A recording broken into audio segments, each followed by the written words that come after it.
Buenas tardes a todos y a todas. Empezamos esta asamblea con un cuartito de hora de retraso, espero que nos disculpéis. El tema fundamental que vamos a tratar en la asamblea, pues informar un poco sobre los presupuestos de la Junta de Andalucía, cómo se están negociando y qué es lo que ahora mismo está Izquierda Unida pues haciendo más hincapié en conseguir, ¿no? Tenemos con nosotros a Ignacio García, lo conocéis, vicepresidente del Parlamento de Andalucía y uno de los que me consta que está llevando la negociación de estos arduos presupuestos en la Junta, ¿no? Es evidente que estamos en el gobierno de la Junta de Andalucía, pero que compartimos gobierno con el Partido Socialista y que no somos iguales ni tenemos los mismos planteamientos, pero sí estamos ahora mismo en un momento crucial en el que tenemos que ponernos de acuerdo. Tenemos que ponernos de acuerdo porque la agresividad de la crisis sigue siendo manifiesta y porque los condicionantes que nos vienen tanto de la Unión Europea como del Gobierno central,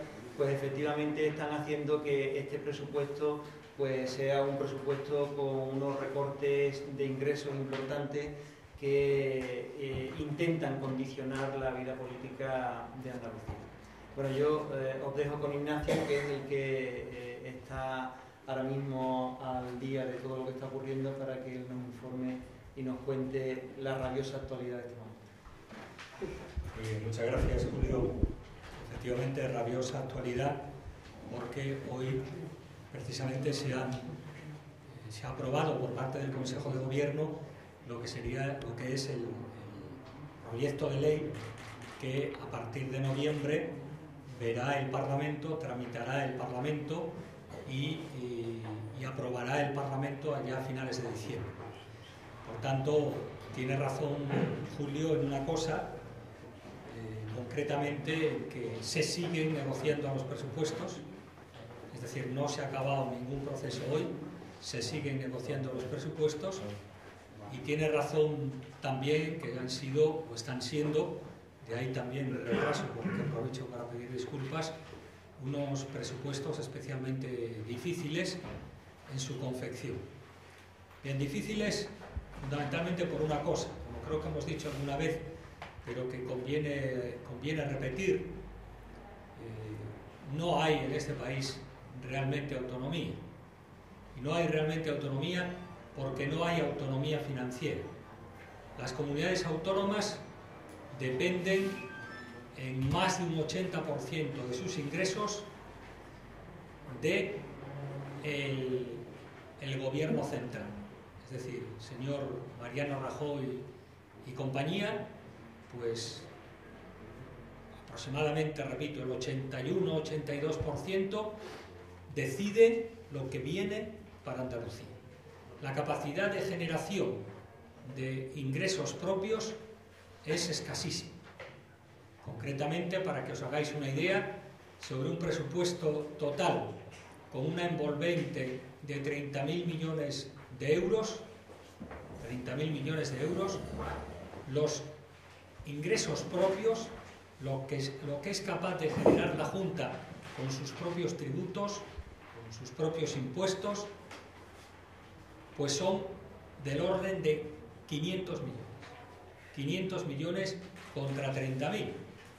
Es decir, el resto depende fundamentalmente de dos cosas. Depende de lo que te mande Madrid. Hay una parte, en torno a los 3.500 millones de euros, que viene también dictado por Europa, son los fondos europeos, y virgencita que me quede como estoy el año que viene. Digo esto porque este año se han conseguido prorrogar, pero como sabéis, Andalucía deja de ser región objetivo 1 y a partir del año que viene, pues es de esperar que haya un reajuste también importante en materia de fondos europeos. Lamentablemente nos ha pillado con la crisis y va a coincidir con la crisis, porque hay que decirlo, bueno, en este panorama, desde luego, esa campaña mediática importante que está habiendo por parte de la derecha, que pretende pretende convencernos de que se está saliendo de la crisis, hay radicalmente que desmentirla.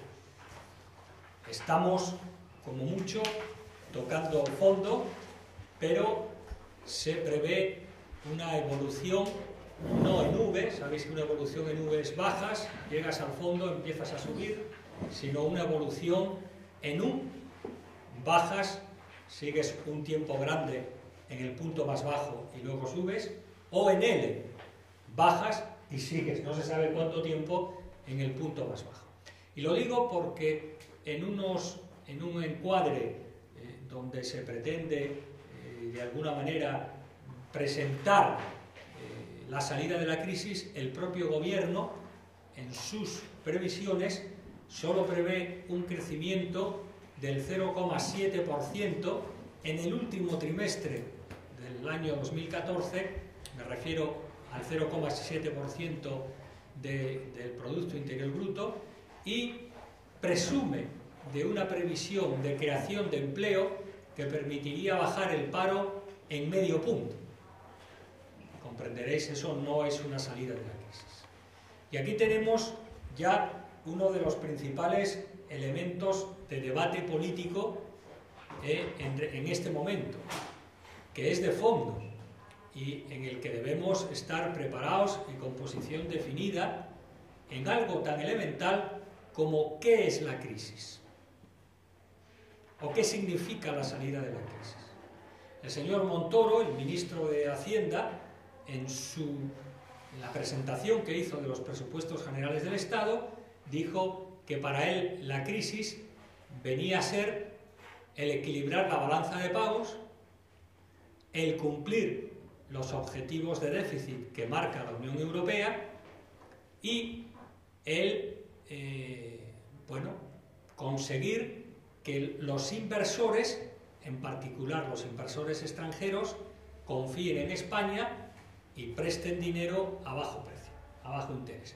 Para él eso es la salida de la crisis. El que se cree empleo o no, no le importa. Eso para él no es un parámetro de la salida de la crisis. El que la gente esté mejor, los servicios públicos estén mejor, no le importa. Para él eso no es salida de la crisis. Por tanto, aquí hay una diferencia política de fondo. Se gobierna para las personas, como pensamos en concreto en Izquierda Unida, o se gobierna para los números, para los parámetros, para en definitiva lo que quiera la Troika. Habréis oído, incluso en relación con esto recientemente, que Emilio Botín ha presumido por ahí, en el extranjero, de que España es un chollo y de que en España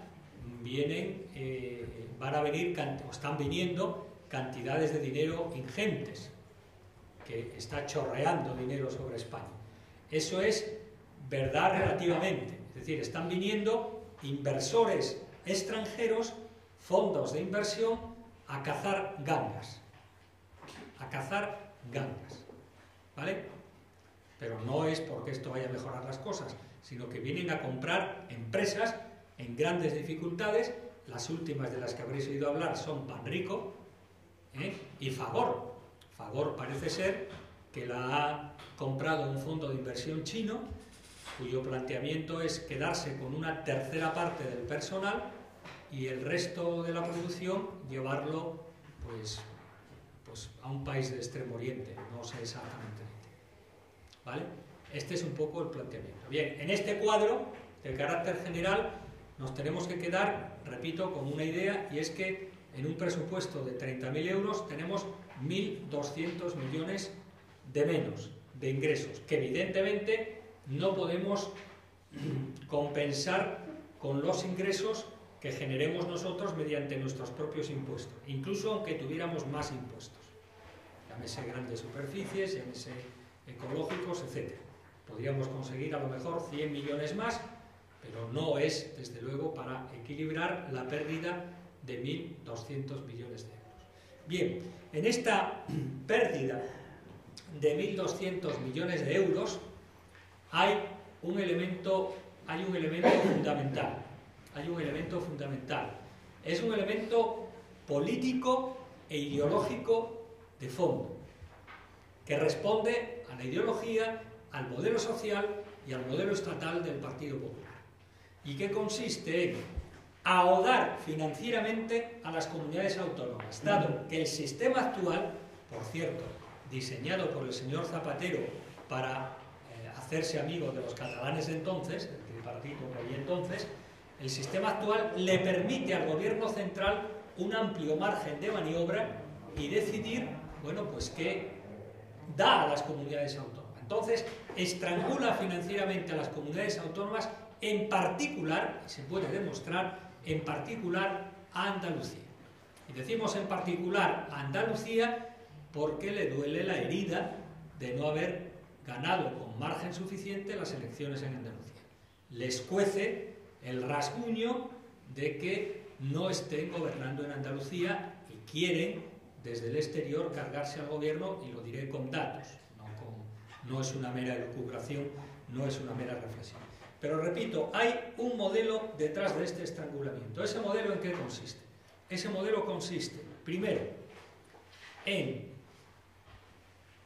ahogar a las comunidades autónomas para desprestigiar las comunidades autónomas e intentar crear un clima de opinión favorable a la recentralización del Estado, favorable a un modelo neofranquista, centralista, que entendemos que es un retroceso, pues las autonomías son parte consustancial del desarrollo democrático, económico y social de este país, y retroceder a los tiempos en que las decisiones se tomaban en Madrid nos parece un retroceso. Por tanto, primer elemento de ese cuadro ideológico, el conseguir un Estado centralista.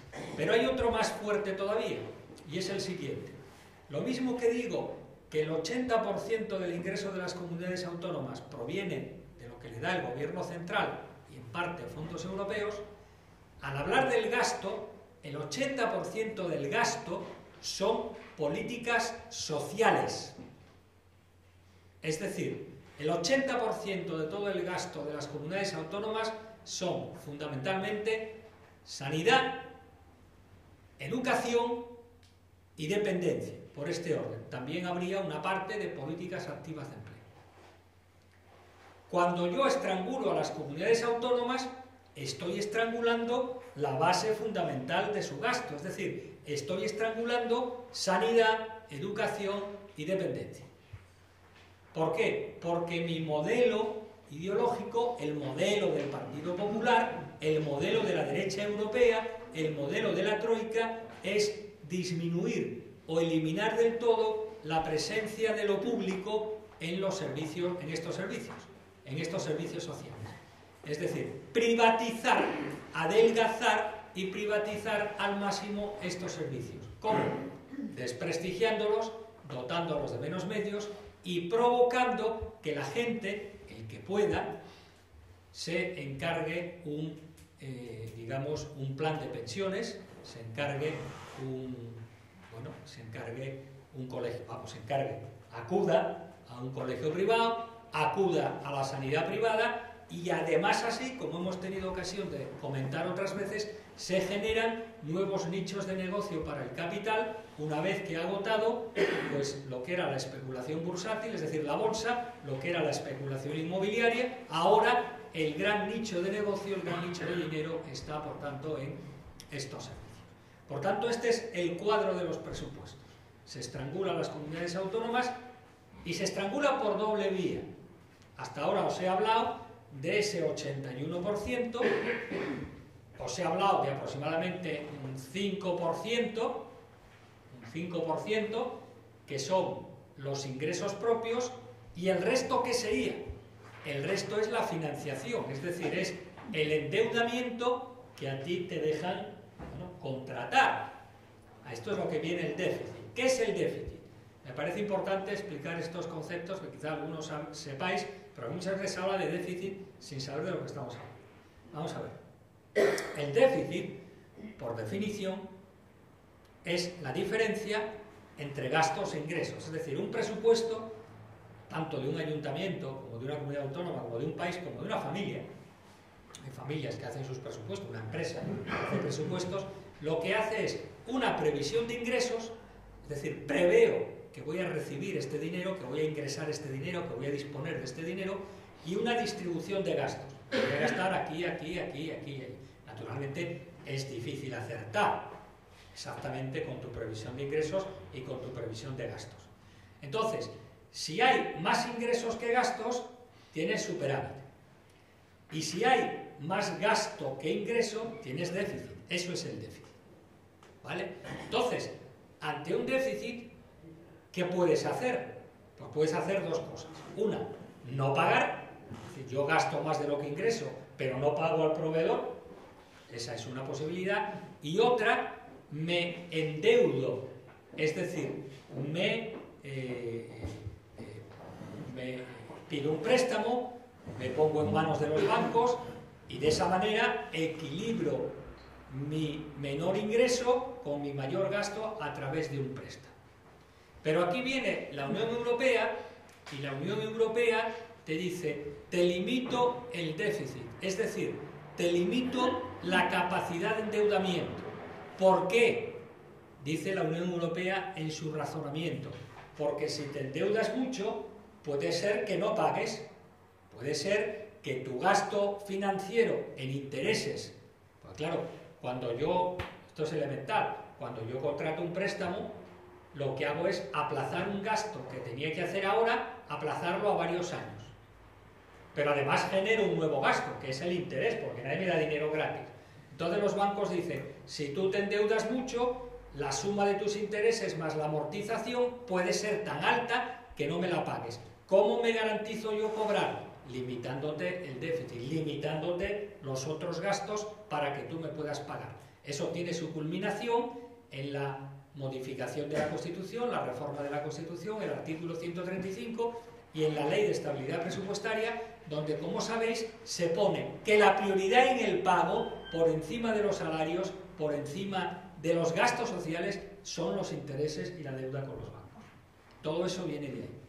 Entonces, claro, podemos decir, hagamos unos presupuestos insumisos a Europa, se puede decir, es decir, hagamos unos, mucha gente lo dice, especialmente en la izquierda, hagamos unos presupuestos donde yo tenga el déficit que quiera y así gasto lo que quiera. Eso tiene un peligro, ¿no? Que llega un momento en que pasa como una familia que pide un crédito para el coche, que pide un crédito para la casa, que pide un crédito para consumo y cuando se da cuenta no tiene para pagar la hipoteca o no tiene para pagar el coche o no tiene para comer. Si actuase la troika sobre las familias le diría, tú no comas, pero primero paga lo que debes. Es así lo que están haciendo con los países, ¿vale? Entonces, pero podríamos decir, bueno, yo tengo mi margen, y a lo mejor lo tienes, es decir, puedo pagar más en intereses, puedo pagar más en deuda, por tanto me endeudo. Pero ¿cuál es el problema? El problema con el que nos encontramos es el siguiente. Primero, los bancos no te dan crédito a las administraciones en general y en particular a las comunidades autónomas. ¿A cuánto consiguió el puerto el último préstamo? Casi el 11%. Casi el 11%. El ayuntamiento del puerto. Son intereses ya desorbitados. Bueno, pues las comunidades autónomas ni eso. Con lo cual, la única posibilidad que tú tienes de endeudarte, es decir, de pedir préstamos para, de alguna manera, enjugar ese déficit, es recurrir al FLA. El FLA es el Fondo de Liquidez Autonómica que tiene el Estado, que no deja de ser un préstamo, al 6,30%, porque, como sabéis, estamos en un sistema donde el Banco Europeo no le puede prestar a los estados, sino que le presta a los bancos privados al 1% y los bancos privados le prestan al Estado al 6%. Es decir, tenemos un sistema, cuando nosotros decíamos que no a la Constitución Europea era por algo, entre otras cosas por esto. Esto no ocurre en Estados Unidos, donde la FED, la Reserva Federal, puede prestar dinero directamente a las instituciones públicas. Ni ocurre en Japón, ni ocurre en Inglaterra, que no está en el euro, aunque está en la Unión Europea. Entonces Inglaterra, el Banco de Inglaterra, puede prestar dinero a las instituciones al interés que quiera. En el caso de Europa sería el 1%, lo estamos pagando al 6%. Imaginaros con lo que se lleva de deuda, pagado, si en vez de pagar al 6%, hubiéramos pagado al 1%. Los problemas serían mucho menores. Bueno, pues lo único que nos queda es recurrir al FLA, es decir, que te preste el propio Estado. Pero el propio Estado te pone unas condiciones, te controla los presupuestos y te dice, tú no te puedes pasar de este déficit, tú me tienes que pagar de esta manera, tú tienes que reducir tu gasto social, tú tienes que hacer no sé qué, tú tienes que hacer no sé cuánto, y si no lo haces, no te doy dinero. Es más, no te doy dinero como préstamo, como FLA, y no te doy dinero a través de los presupuestos, porque el 80% del dinero que tú tienes lo recibes de mí, por tanto nos tiene cogido, vamos a decir, por la garganta para que no suene mal. ¿Me explico? Pero nos tiene bien cogidos el Estado. ¿Vale? Este es un poco el panorama general del presupuesto. Bueno, y entonces entramos en materia en Andalucía. Cuando se conocen los presupuestos generales del Estado, se comprueba en grandes cifras que Andalucía va a recibir aproximadamente 1.200 millones menos. 1.200 millones menos. Eso es lo que hay. Es decir, nosotros podemos pintar todo lo que queremos, pero tenemos que saber que tenemos 1.200 millones menos. Con esos 1.200 millones menos, estamos en el proceso de negociación de un presupuesto que va bastante avanzado, pero que, bueno, de alguna manera no es el presupuesto que a nosotros nos gustaría. Tenemos que pactar con un socio, pero hay que reconocer que estamos muy condicionados por ese corsé que te supone que tú tienes el dinero que tienes y que tienes 1.200 millones menos.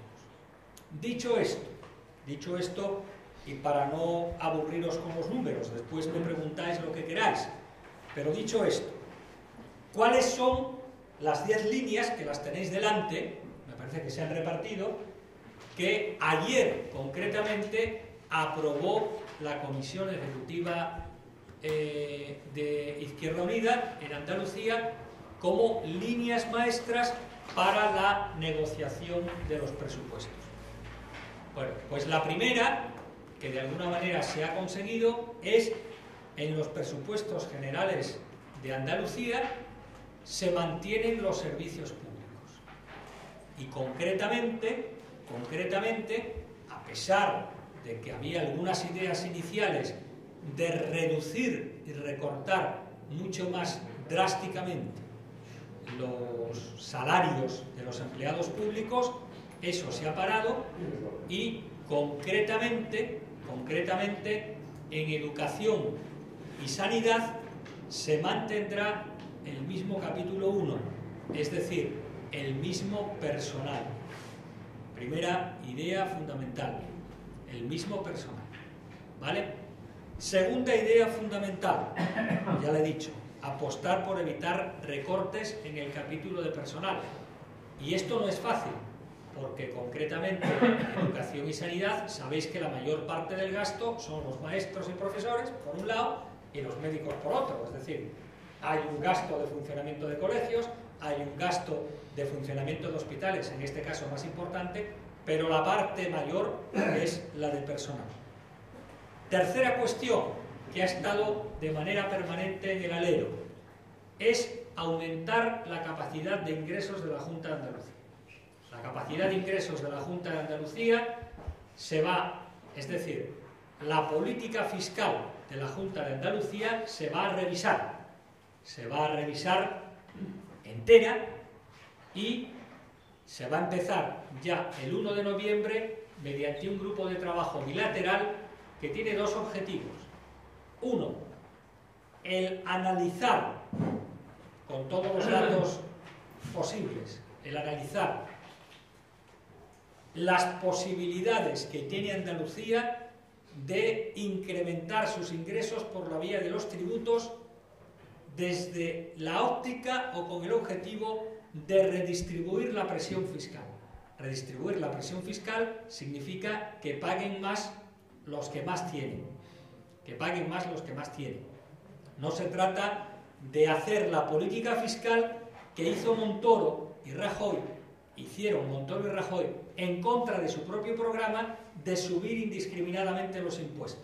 Sabéis que nada más llegar, los señores del Partido Popular, y a pesar de su programa, subieron el IRPF para todo el mundo y subieron el IVA, que es lo más injusto, para todo el mundo. Dijeron que lo iban a revisar en 2014, pero ya han dicho que en 2014 continuarán los mismos parámetros fiscales, es decir, continuarán los mismos impuestos. ¿De acuerdo? Vamos a hacer ese análisis, vamos a intentar introducir nuevos impuestos que sean más progresivos y hagan caer más el pago sobre la persona que más tiene, y vamos a hacer otro elemento importante, que es fijar la posición de la comunidad autónoma andaluza en el debate que ya se ha abierto del modelo de financiación estatal. Modelo de financiación estatal que es el que permite ahora mismo al Estado, al gobierno central, dar dinero como quiera, repartir el FLA como quiera. Y cuando digo que hay una especial saña con Andalucía, lo digo por lo siguiente. Mirad, Andalucía pidió del orden de 7.000 millones de FLA, el préstamo este que se llama FLA, Fondo de Liquidez Autonómico, y le dieron un poco más de 3.000, no llegó al 50%. Cataluña, Valencia y Madrid pidieron del orden de 9.000, alguna 10.000, y le dieron el 90%. No hay ahora mismo ninguna ley o normativa que obligue al gobierno central, cuando digo Estado, perdonadme, lo digo mal, es gobierno central, porque Estado somos todos, Estado es la comunidad autónoma, Estado es el ayuntamiento, etc.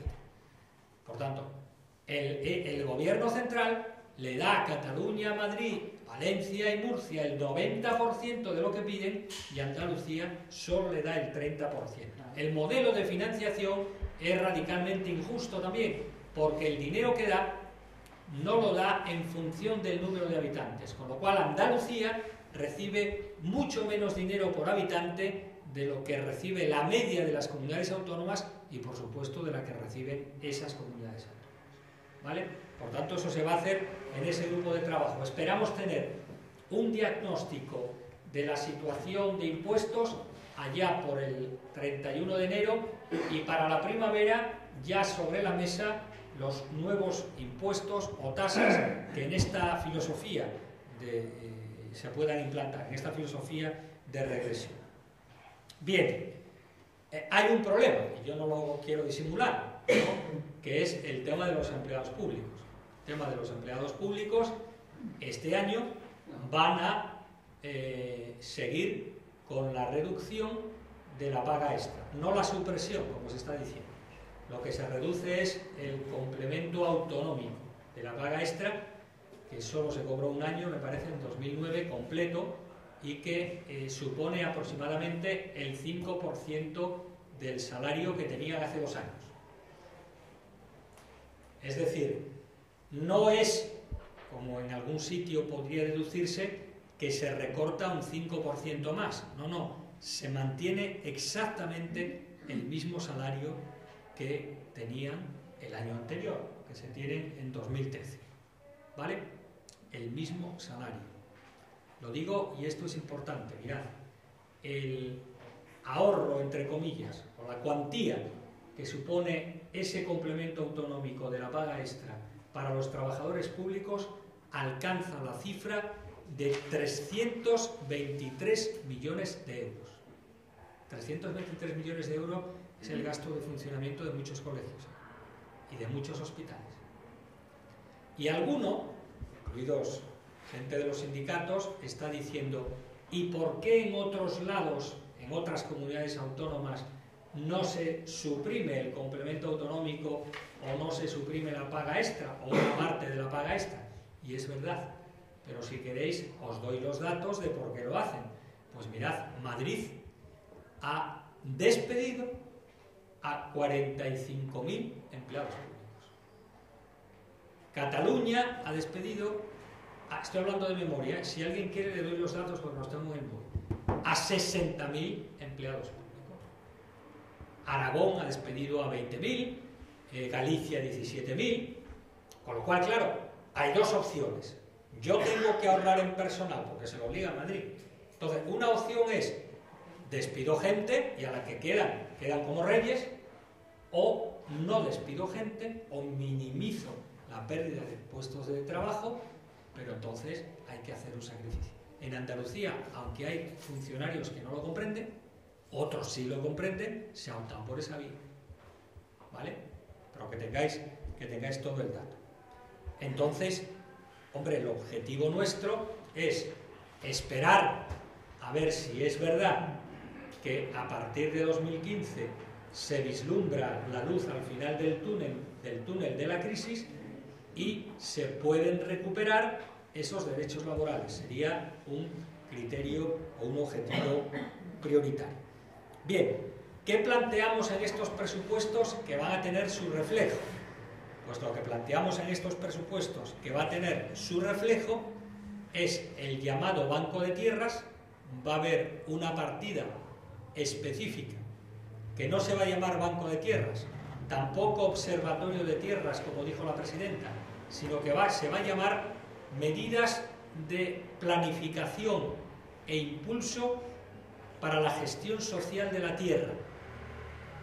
Es decir, es un poco la función social. ¿Os acordáis cuando la Ley de Vivienda hablábamos de función social de la vivienda? Ahora hablamos de función social de las propiedades públicas agrarias. Eso hay que ponerlo en marcha, hay que definir un proyecto, hay que optar. Bueno, pues damos prioridad a la economía familiar o a la economía social, cooperativas, qué papel juegan los ayuntamientos en ese caso, que hay gente que dice queremos la cesión de uso, hay gente que dice queremos la cesión de propiedad. Yo creo que se va a optar por la cesión de uso. La cesión de propiedad algunos la quieren porque eso les permite negociar con los bancos a través de hipoteca, con el riesgo de que el banco se quede con todo, evidentemente, cesión de uso, etc. Por tanto, va a haber banca de tierras. Va a haber banca pública. El grupo de trabajo creado en el Parlamento está ya prácticamente terminado en sus conclusiones y por lo que se ve hay una diferencia de ritmos, pero hay una cierta coincidencia entre el PSOE y nosotros de crear una institución de crédito público que gestione todos los fondos que se llaman reembolsables que tiene la Junta en este momento, que alcanzan la cifra de 1.500 millones de euros y que progresivamente se conviertan en una banca pública, primero banca para empresas y segundo banca para, bueno, en general, para el público, que pueda captar ahorros, que pueda captar depósitos, etcétera, etcétera, etcétera. Bien, también otra de las cosas importantes que está en la calle y que se hace a través de estos presupuestos, es la optimización del sector público. Sabéis que en Andalucía pues se había ido generando a través de empresas públicas, de fundaciones, de entes instrumentales y demás, hay quien lo llama, yo creo que no se debe llamar así, pero bueno, está en la calle, administración paralela. Es decir, una administración que, bueno, en cierta manera, en algunos casos puede llegar a duplicar la función que le corresponde a la propia Junta de Andalucía. Se dice que una parte importante del personal de esas, llamémosle, entidades instrumentales, ha entrado, por decirlo suave, con criterios poco claros, por decirlo fuerte, enchufados, ¿vale? Entonces, a partir de noviembre se crea ya un grupo de trabajo para analizar todo el sector público, uno a uno, ver la función que tiene, ver el gasto que tiene y ver la salida racional que se puede conseguir para evitar duplicidades y evitar externalidades y conseguir que nadie esté cobrando de la Junta sin hacer nada. Hoy hay casos, lamentablemente, hay lamentablemente casos que puede darse esta situación. Mirad, hay casos, no voy a decir ninguno concreto, pero los hay, donde en un momento dado se crea una empresa pública, ente instrumental o agencia que de alguna manera viene a hacer lo que hacía la Consejería de turno, ¿vale? Con lo cual tenemos una persona, vamos a decir, que sigue en la Junta pero que ya no hace lo que hacía, y otra que se contrata para hacer lo que hacía el anterior. Ya tenemos dos. Pero además, en muchos casos, se da la circunstancia de que esa entidad instrumental creada externaliza, es decir, no lo hace ella, sino que contrata a una empresa privada lo que se supone que tenía que hacer ella. Con lo cual, lo que antes hacía uno, ahora lo hacen tres. Esa situación, evidentemente, hay que corregirla, hay que cambiarla.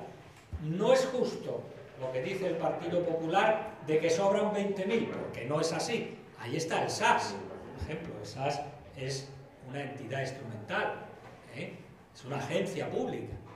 Está el Infoca, están cosas que prestan servicio público, pero hay muchas otras que realmente conviene revisarla. Bien, hay también un acuerdo para cerrar el calendario legislativo de aquí al 30 de noviembre para todas las leyes que hay que aprobar antes de que acabe la legislatura. Entre ellas, por lo que respecta a nosotros, destacan la de transparencia, destaca la de participación ciudadana y destaca la de memoria histórica. Digo por tener algunas de las a las que somos nosotros más sensibles, aunque no son la única, hay 13 o 14 leyes por ahí todavía pendientes. Bien, y aquí está la negociación. Negociación que de alguna manera culmina ayer en una primera fase, porque queda toda la tramitación parlamentaria y que supone unos presupuestos donde el año pasado teníamos 30.706 millones de euros. Este año, pues lo que vamos a tener aproximadamente son 29.600 millones de euros. Y no os doy muchos más números porque ayer mismo hubo modificaciones y todavía no tenemos los números definitivos cómo han quedado.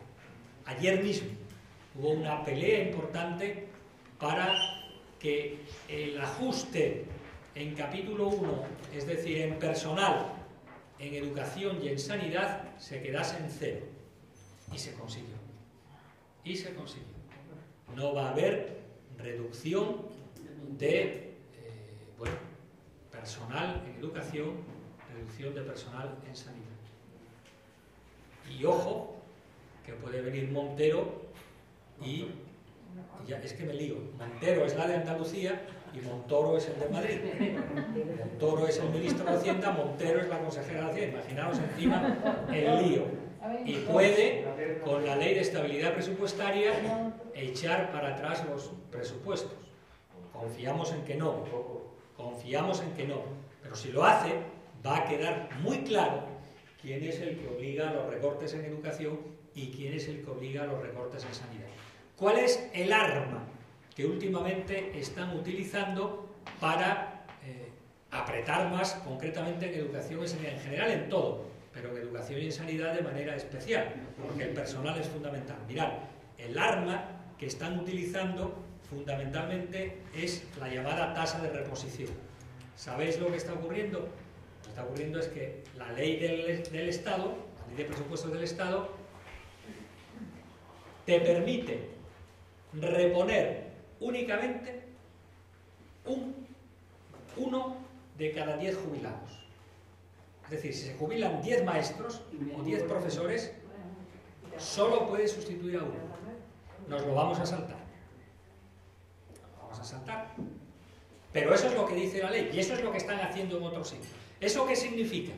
Pues significa en la práctica, primero, hay mucha gente que se está jubilando, mucha, porque el que tiene la posibilidad dice, yo no me arriesgo a quedarme ni un año más porque tal como están evolucionando las pensiones, pues puede ocurrir que si yo me retraso 3 meses sobre mi edad de jubilación, ya no me pueda jubilar hasta dentro de 2 años o 3 años. Por tanto, la gente, solo en educación, se calcula que a lo largo del año que viene se jubilan del orden de 3.000 profesores.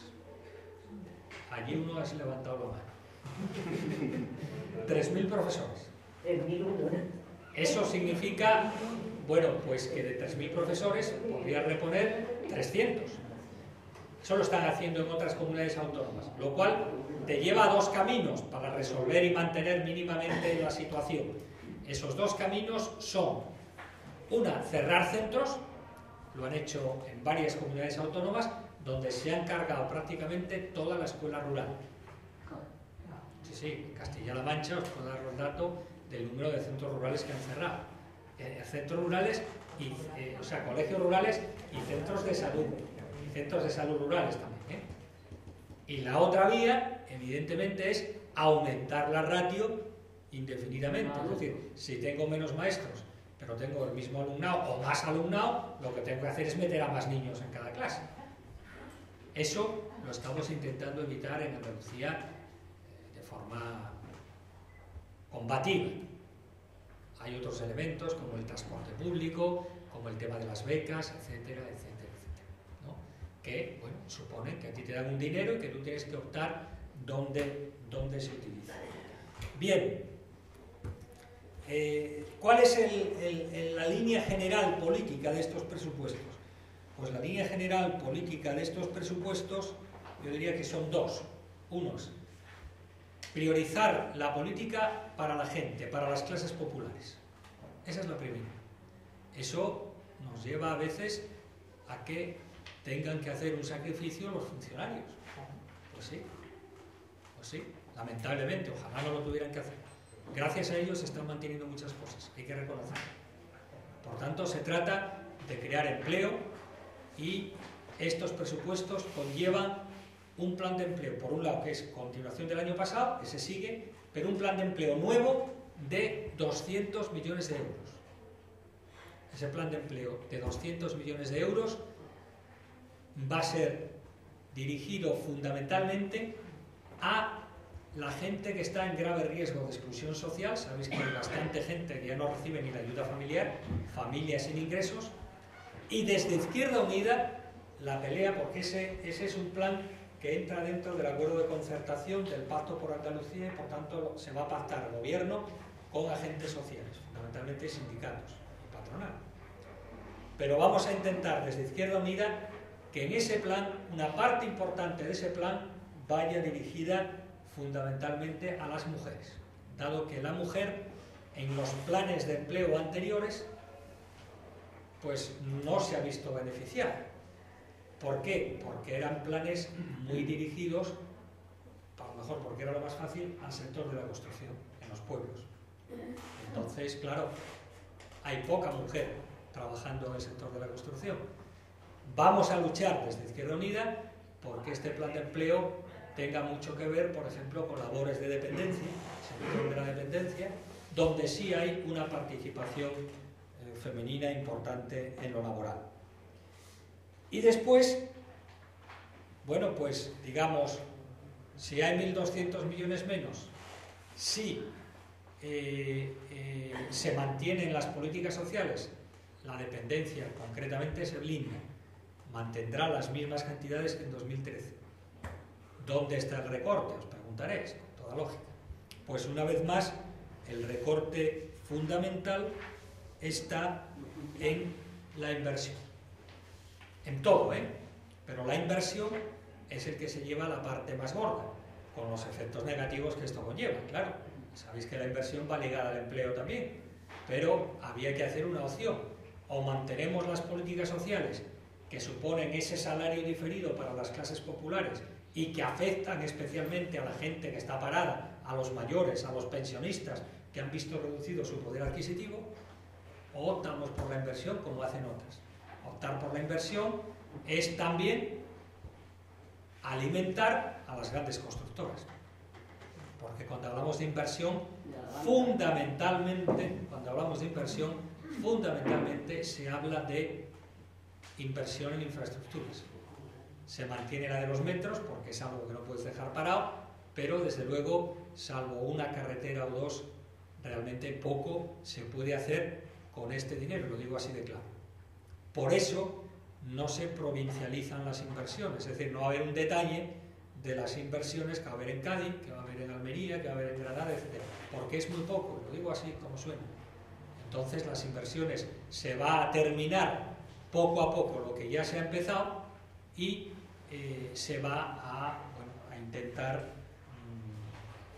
de alguna manera tener lo necesario para las emergencias que pueda haber cuando llueva, etcétera, etcétera. Bien, al final y resumiendo, tenemos un presupuesto que cae en su conjunto aproximadamente un 3,6%, que las consejerías de Educación, Cultura y Deporte, de Igualdad, Salud y Bienestar Social decae o baja menos que ese 3 y pico %, concretamente la de Salud y Igualdad un poco más del 1%, no llega al 2%, porque se han primado esas consejerías, la de Educación un 2,3%, algo menos ya porque incluso ayer se modificó, un 2%, y el resto son las que se reparten un poco ese recorte global del aproximadamente 3,6%. Hablo de memoria porque hasta ayer era un 4,3% y ayer se consiguió de alguna manera buscando en las piedras el dinero para intentar cuadrar este presupuesto.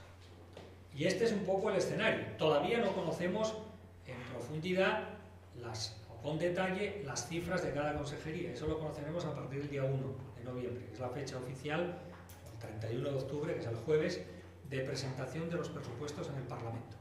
Pero un poco las líneas generales son las que os he dicho: la restricción, las apuestas, la caída del 3,6%, caen menos las consejerías sociales, Educación, Salud, que es donde está dependencia también, y cae fundamentalmente la inversión. Y a partir de ahí estoy a lo que queráis opinar, conocer, debatir